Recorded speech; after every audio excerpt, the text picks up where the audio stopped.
ప్రస్తుతం మనతో పాటు ప్రముఖ ఆధ్యాత్మికవేత్త ఆస్ట్రో న్యూమరాలజర్ జయప్రద గారు మనతో ఉన్నారు. మేడంతో మాట్లాడదాం. నమస్కారం మేడం. నమస్తే అమ్మా, శ్రీమాత్రే నమః. మేడం, మే నెల కర్కాటక రాశి వాళ్ళకి విశేషంగా ఎలా ఉండబోతుంది? వీళ్ళకి ఈ నెల ఎదురయ్యే లాభ నష్టాలు, మంచి చెడులు ఏ విధంగా ఉండబోతున్నాయి? ఎలాంటి జాగ్రత్తలు తీసుకోవాలి ఈ నెల వీళ్ళు? కర్కాటక రాశి వాళ్ళు ఈ మాసం అంతా కొంచెం జాగ్రత్తగా ఉండాలి. ఎందుకంటే వీళ్ళకి అనుకూలంగా ఉండే పరిస్థితి ఇది ఈ మాసంలో గ్రహస్థితి లేదు. గ్రహస్థితి అన్ని కూడా కొంచెం ప్రతికూలంగానే ఉన్నాయి. ఎవరెవరు ఉన్నారంటే రవి, కుజుడు, బుధుడు, శుక్రుడు అందరూ కూడా కొంచెం ప్రతికూలంగా ఉన్నారు.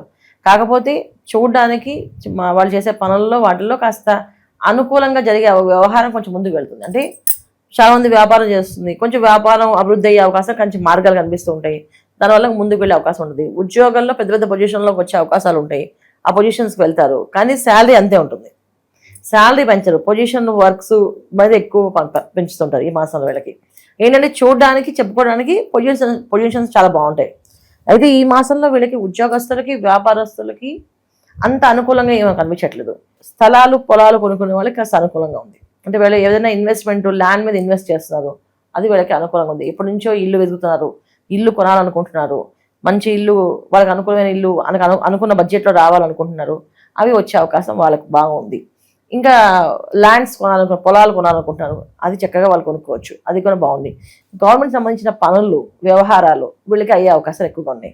కోర్టు నుంచి సమస్యల నుంచి బాధపడుతూ ఎప్పటి నుంచో ఆ కోర్టు సమస్య తీరుతుందా తీరదని బాధపడే వాళ్ళకు కూడా ఆ కోర్టు సమస్య నుంచి బయటపడే అవకాశం ఉంది. ఇక్కడ ఎవరికైనా చూసుకోవాల్సిన బాధ్యత ఏంటంటే ఈ మాసంలో ఎక్కువగా ఇంట్లో వాళ్ళతో జాగ్రత్తగా ఉండాలి. ఎందుకంటే ఇంట్లో వాళ్ళు వస్తువులు కొనే విషయంలో 1-10 వస్తువులు కొంటూ ఉంటారు. ఈ మాసంలో డబ్బులు అధికంగా ఖర్చు పెడతారు. అంటే ఒక వస్తువు కొనుక్కుందాం వెళ్ళి, ఒక ఫ్రిడ్జ్ కొనుక్కుందాం వెళ్ళారు అనుకోండి, ఆ ఫ్రిడ్జ్తో పాటు అక్కడ ఆఫర్లో ఏదో గ్రైండర్ ఉందనో, మిక్సీ ఉందనో, లేకపోతే కూలర్ ఉందనో ఏదో కొందాం అని చెప్పేసి, ఇది ఏదో కొందాం అని చెప్పి వీళ్ళు ₹1 ఖర్చు దగ్గర ₹10 ఖర్చు పెట్టే అవకాశాలు ఎక్కువగా ఉన్నాయి. ఇంట్లో అవి కూడా ఇంట్లో వాళ్ళకి ఇంట్లోనే అధిక ఖర్చు ఎక్కువగా ఉంది. కాస్త ఇంట్లో ఉన్న గృహాలంకరణలు తగ్గించుకుంటే అనుకూలంగా ఉంటుంది వీళ్ళకి. ఎందుకంటే డబ్బుల విషయంలో నీళ్ళలా ఖర్చు అవుతుంది ఈ మాసంలో. అవి నీళ్ళలా ఖర్చు అవడం వల్ల ఒక్కొక్కసారి ఏంటంటే అది మంచి కొని ఖర్చు అవుతుంది. ఇప్పుడు మనం ఒక ఇల్లు కొంటున్నాం, ఆ ఇంటి ఇంటీరియర్స్ మనం అనుకున్న బడ్జెట్ కాకుండా కొంచెం బడ్జెట్ పెంచవచ్చు. ఇలాంటి వ్యవహారాలు ఎక్కువగా ఉన్నాయి. సో కర్కాటక రాశి వాళ్ళకి ఈ మాసంలో ఏంటంటే సంతోషానికి, ఆనందానికి డబ్బు విపరీతంగా ఖర్చు అవుతూ ఉంటుంది, అవి జరుగుతూ ఉంటాయి. ఉద్యోగస్తులు, వ్యాపారస్తులకి కొంచెం కష్టకాలం, మిగతా వాళ్ళందరికీ బాగుంది. అయితే వ్యాపారాలు, కొత్త వ్యాపారాలు మొదలుపెట్టే వాళ్ళే కాస్త ఆలోచించే మొదలుపెట్టాలి. కొత్త వ్యాపారాలు పరిగెట్టకూడదు ఈ మాసంలో. ఎందుకంటే వీళ్ళకి ఎటు చూసినా అంత అనుకూలంగా అనేది లేదు, ప్రతికూలంగా కనిపిస్తుంది. అందుకని కొత్త వ్యాపారం మొదలుపెట్టడం, ఉన్న వ్యాపారాన్ని అభివృద్ధి చేసే అవకాశాలు కనిపిస్తాయి. కొత్త పార్ట్నర్స్ రావడం కానీ, దీన్ని ఇలా అభివృద్ధి చేద్దామని కానీ, దాన్ని డెవలప్మెంట్ చేద్దామని కానీ, ఇలాంటి అవకాశాలు ఎక్కువగా ఉన్నాయి. అంటే చిన్న చిన్న వ్యాపారస్తులకి ఏ ఇబ్బంది లేదు. పెద్ద పెద్ద వ్యాపారాలు పెట్టుబడులు పెట్టేవాళ్ళు వాళ్ళ జాతకాలు చూసుకొని పెట్టుబడి పెట్టాలి. కర్కాటక రాశి బాగుంది కదా అనుకుంటే అవ్వదు. ఎందుకంటే సెన్సిటివ్ అనే రాశి, తెలియకుండానే అష్టమ రాహు ఒకటి వీళ్ళకి తెలియకుండానే కొంచెం మానసికమైన బాధని, భయాన్ని, ఆందోళన కలిగిస్తుంది. అంత బాగానే ఉంది కానీ ఏంటో నాకే హ్యాపీనెస్ లేదు, నేనే హ్యాపీగా శుభకార్యాలు పరిస్థితి అంటారు. శుభకార్యాలు చక్కగా అవుతాయి. ఎందుకంటే వివాహాలు అయ్యే అవకాశాలు ఎక్కువగా ఉన్నాయి. తర్వాత ఏంటంటే ఇంట్లో కాస్తంత మానసిక అశాంతి ఉంటుంది. ఆ వ్యవహారాల విషయాల్లో కానీ, వివాహ విషయాల్లో కానీ, ఏదో ఒక వ్యవహారంలో కానీ, ఏదో దాంట్లో ఒక మానసిక అశాంతి ఉంటుంది. ఎందుకంటే వీళ్ళకి భాగ్యస్థానంలో కుజుడు పడ్డాడు. అందువల్ల ఏంటంటే ప్రశాంతత ఉండదు. తల్లిదండ్రులతో కాస్తంత ఏదో డిస్టర్బెన్సెస్, గొడవలు రావడం, లేకపోతే తండ్రితో ఏదైనా చిన్న వాదన పెట్టుకోవడం, లేకపోతే తండ్రి లాంటి వాళ్ళతో కొంత వాదన పెట్టుకోవడం, లేదా ఉద్యోగాల్లో బాస్తో కొంచెం వాదనలు రావడం, ఇలాంటివి కొంచెం జరుగుతుంటాయి. దానివల్ల ఏంటంటే వాదనలు అంటే ఇప్పుడు ఇందాక మనం చెప్పినట్టు నేను వాళ్ళ పని వాళ్ళు చేసుకుంటూ పక్క వాళ్ళ పని కోసం వీళ్ళు వెళ్ళి మాట్లాడడం జరుగుతుంది. అవి చేయకుండా వీళ్ళ పని వీళ్ళు ఏదో చేసుకుని వెళ్తే ఎటువంటి నష్టం లేదు ఈ మాసంలో. ఒకవేళ వాళ్ళ కోసం చేశారా వీళ్ళు నష్టపోయే అవకాశం ఎక్కువగా ఉంది. లేదు నాకే ఏదో ఇంకా ఏదో కావాలి అనే తత్వం కనిపిస్తుంది. తృప్తి కాదు కానీ ఒక రకమైన మానసిక ఆందోళన ఉంటుంది. ఆందోళన అంటే చేసేది కరెక్టా కాదా అని. ఇప్పుడు ₹1,00,000 సంపాదించారు వాళ్ళు, ఏదో కావాలని షాప్కి వెళ్ళి ఒకటి కావాలి ఇంకోటి ఏదో కొన్నారు, దానికి బడ్జెట్ వీళ్ళు అనుకున్న బడ్జెట్ కానీ ఎక్కువ పెట్టారు. అది కొనేసేప్పుడు బాగానే ఉంటుంది, ఇంటికి వచ్చినప్పుడు ఆలోచిస్తుంటారు ఇంత పెట్టాము మరి నెక్స్ట్ మంత్ సరిగ్గా రాకపోతే ఏంటి పరిస్థితి అని. ఇలాంటి ఆందోళన ఎక్కువగా వీళ్ళకి ఈ మాసంలో కర్కాటక రాశి వాళ్ళకి ఉంది. సో ఆందోళన, మానసిక చింత, కొంచెం మానసికంగా కాస్త బాధ ఉంటుంది. ఆ క్షణాన్ని ఉల్లాసంగా ఉంటారు, ఆ క్షణాన్ని కొంచెం బాధపడే అవకాశం ఎక్కువగా ఈ మాసంలో ఉంది. ఎందుకంటే వీళ్ళ లాభస్థానంలో శుక్రుడు, బుధుడు కలిసి ఉన్నారు. అందువల్ల ఏంటంటే తృతీయ వ్యయాధిపతి బుధుడు లాభస్థానంలో ఉండడం వల్ల ఒక విధంగా వీళ్ళ మాటలు వీళ్ళు చేసే పనులు ఎదుటి వాళ్ళు గుర్తిస్తారు. అంటే మీరు బాగా చెప్పారు, మీరు బాగా వివరంగా మాకు అన్ని విషయాల్లో అందించారు, మాకు సమయానికి గుర్తు చేశారు అని చెప్పి వీళ్ళకి ఒక మంచి అప్రిషియేషన్ వస్తుంది, అంటే గుర్తింపు వస్తుంది. చాకరీ ఎక్కువ చేయాలి, జీతం తక్కువ తీసుకోవాలని ఆ టైంలో ఉంటాయి వాళ్ళకి. మొహమాటానికి ఖచ్చితంగా చేయాల్సి వస్తుంది, ఎందుకంటే లాభస్థానం శుక్రుడు ఉన్నారు కదా, ఇక వాళ్ళు అక్కడ ఏమి అనలేక లాభం మనకి మొహమాటం అక్కడ అడ్డొచ్చి చేయాల్సి వస్తుంది. కొన్ని పక్క వాళ్ళ పనులు కూడా వీళ్ళు బాధ్యత ఎత్తున వేసి చేసుకోవడం వల్ల కాస్త ఆందోళన, భయం ఉంటుంది. దానివల్ల ఏమైనా జరుగుతుందేమో, రేపు నాకు ఏమైనా చెడ్డ పేరు వస్తుందేమని ఒక భయాన్ని వస్తుంది. ఇది జాగ్రత్తగా అలాంటి పనులు జోలికి వెళ్ళొద్దు.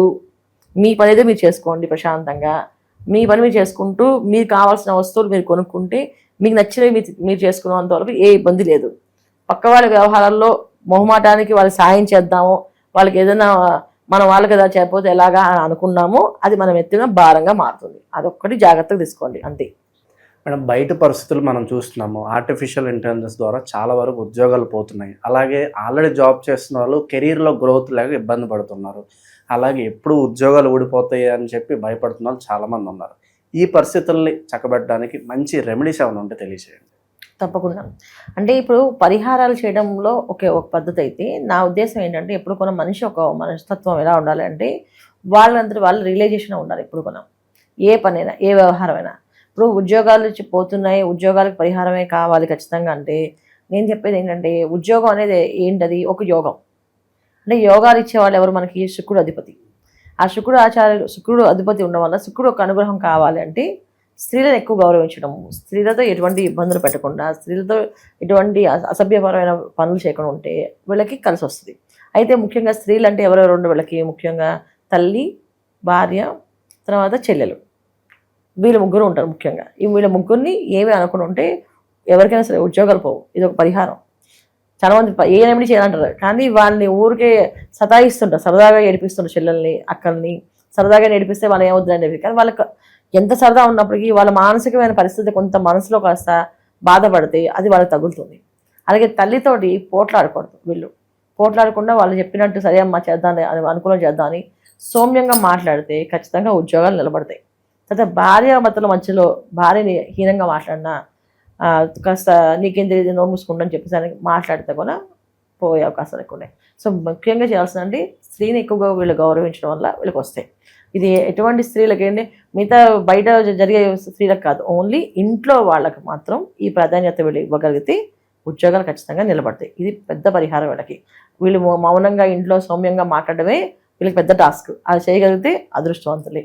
ఇక దైవాదృష్టంలో ఉద్యోగం అంటే ఏంటంటే మాకు ఎప్పుడు కూడా అధికారంగా అగ్నితత్వమైన రాశి కుజుడు ఒక అధికారం ఉంటేనే డబ్బు సంపాదిస్తారు. ఎవరికైనా సరే జాతకంలో కుజుడు ఏ భావంలో ఉన్నారో ఆ భావానికి గురువు అధిపతి ఉండి గురువు చూస్తూ వీక్షణ ఉన్నప్పటికీ డబ్బు బాగా సంపాదిస్తారు వాళ్ళు. అందుకే ఏంటంటే మంగళవారాలు ఎక్కువ సుబ్రహ్మణ్య స్వామి ఆరాధన చేయడం, సుబ్రహ్మణ్య స్వామి గుడికి వెళ్ళడము, ప్రదక్షిణాలు చేయడము, ఇది చేయడం వల్ల వీళ్ళకి ఉద్యోగాలు కూడా ఎప్పుడు కంటే ఉద్యోగమే కాదు అసలు రుణం అనే బాధ అనేది లేకుండా పోతుంది. రుణ బాధ నుంచి బయటపడతారు. రుణ బాధ అంటే ఏంటంటే అప్పుల బాధ లేకుండా ఉండగలుగుతారు. ప్రతి మంగళవారం సుబ్రహ్మణ్య స్వామి 21 ప్రదక్షిణాలు చేసి సుబ్రహ్మణ్య స్వామి దగ్గర ప్రసాదంగా కొబ్బరికాయ, అరటిపళ్ళు నైవేద్యంగా ఇచ్చేసి దండం పెట్టుకున్న, పెసరపప్పు నైవేద్యంగా ఇచ్చిన చాలా చాలా విశేషమైన ఫలితాలు వీళ్ళకి వస్తాయన్నమాట. ఇవి వీళ్ళు చేసుకోవాలి. ప్రస్తుత కాలం వీళ్ళకి ఎలాంటి పరిహారాలు బాగా అవసరం అంటారు? గణపతి ఆరాధన ఖచ్చితంగా చేసుకోవాలి వీళ్ళు. గణపతి ఆరాధన ఎక్కువగా చేయడం వల్ల మాట ఇక్కడ ఎంతవరకు మాట్లాడాలి, ఎంతవరకు చెప్పాలి, ఏం చేస్తే బాగుంటుంది అనేది వీళ్ళకి అనుకూలంగా కనిపిస్తుంది. గణపతి ఆరాధన, గణపతి సహస్రనామాన్ని పొద్దున్నే ఇంట్లో లేవగానే స్నానం చేసి గణపతి సహస్రనామాన్ని పెట్టేస్తే ఆ సహస్రనామం అంతా నడుస్తుంటే వీళ్ళ పని వీళ్ళు చేసుకోవచ్చు. వంట చేస్తారో, టిఫిన్ బాక్స్లు, ఆఫీస్కి వెళ్ళే వాళ్ళు ఆఫీస్కి వెళ్ళొచ్చు. కానీ వాళ్ళ చెవు మాత్రం వింటూ ఉండాలి అది, ఆ సహస్రనామాన్ని. అది వినడం వల్ల వీళ్ళకి లాభం జరుగుతుంది. సాయంకాలం 6 గంటల దీపం పెట్టి లక్ష్మీ సహస్రనామాన్ని వినడం వల్ల వీళ్ళు అనుకున్న ఇంట్లో శుభకార్యాలు జరగట్లేదని బాధపడుతున్న వాళ్ళు శుభకార్యం జరిగే అవకాశం ఉంటుంది. ఈ మాసం అంతా కూడా లక్ష్మీ సహస్రనామాన్ని సాయంత్రం 6 గంటల తర్వాత పెట్టేసి వినడమే. వస్తే చదవచ్చు, రాకపోతే ఆ సహస్రనామాన్ని వింటూ ఉంటే సాయంత్రం పూట అది వీళ్ళకి ఇంట్లో మంచి శుభకార్యాలు, శుభమైన పనులు, శుభప్రదమైన వ్యవహారాలు జరిగే అవకాశం ఎక్కువగా ఉంటుంది అనమాట. ఇవి చేసుకోవాలి వీళ్ళు. మంచి విశ్లేషణ అందించారు, ధన్యవాదాలు. నమస్తే అమ్మా. శ్రీమాత్రే నమః.